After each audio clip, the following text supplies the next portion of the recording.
Taron wayar da kan nayi ne ɗaya da hukumar kula da inshorar kiwon lafiya ta ƙasa ta shirya, wani ɓangare ne na ƙoƙarin da hukumar ke yi na sauke nauyin da ke kanta ta hanyar tabbatar da ganin ɗaukacin masu ruwa da tsaki sun fahimci nauyin da ya rataya a wuyansu suna kuma yin abun da ya kamata. Mahalarta taron sun fito ne daga ma'aikatu da hukumomi da ɗaiɗaikun jama'a da ke cikin wannan shiri daga sassa daban-daban na jihar Zamfara. Muƙaddashin jami'in hukumar na NHIA mai kula da jihohin Sokoto, Kebbi, Zamfara da Katsina, Ibrahim Gomba, wanda ya buɗe taron a nan Gusau, ya ce hukumar na ƙara tanke ɗamarar ƙara ingantawa da kuma faɗaɗa ayyukanta daidai da umarnin shugaban ƙasa Bola Ahmed Tinubu. Shugaban ƙasa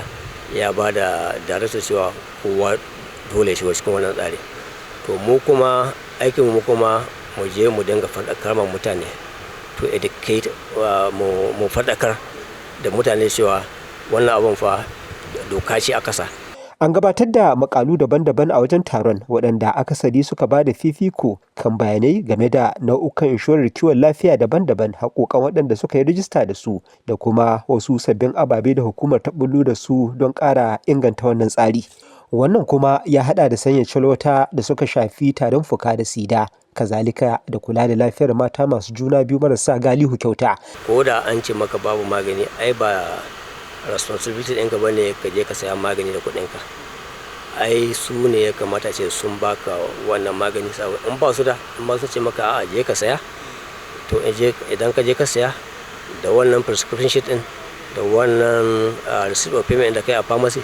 shine za ka kawo sai ka rubuta application letter sai ka kama asibiti ɗin, dole su biya ka. Taron ya kuma samar da damar yin tambayoyi da kuma karɓar ƙorafe-ƙorafe daga masu ruwa da tsaki, kazalika da tattauna hanyoyin magance su. NHIA din tana da buƙatar dama ta ƙara enlighten din mutane akan me ya kamata su yi kuma me ya kamata su yi demanding na haƙƙin su daga wayannan HMOs din, kuma alhamdulillah mutane sun gamsu kuma sun yi tambaya kuma sun samu ansa gansasshiya daga yadda suka so. In an yi haƙuri za a kai gacin da in ka zo asibiti ba ma kati ko nan baka za ka bayar ba, ɗan yatsan nan za ka taɓa zai kawo hotonka da shekarunka da blood group ɗinka, da an zo an yi wannan kawai ɗauko maganin za a baka, an tabbatar da kai ne. Taron wayar da kan wanda aka shata za a rika gudanarwa akai-akai don inganta aiwatar da shirin inshorar kiwon lafiyar na ƙasa. Jamilu Ibrahim Gusau, labaran NTA.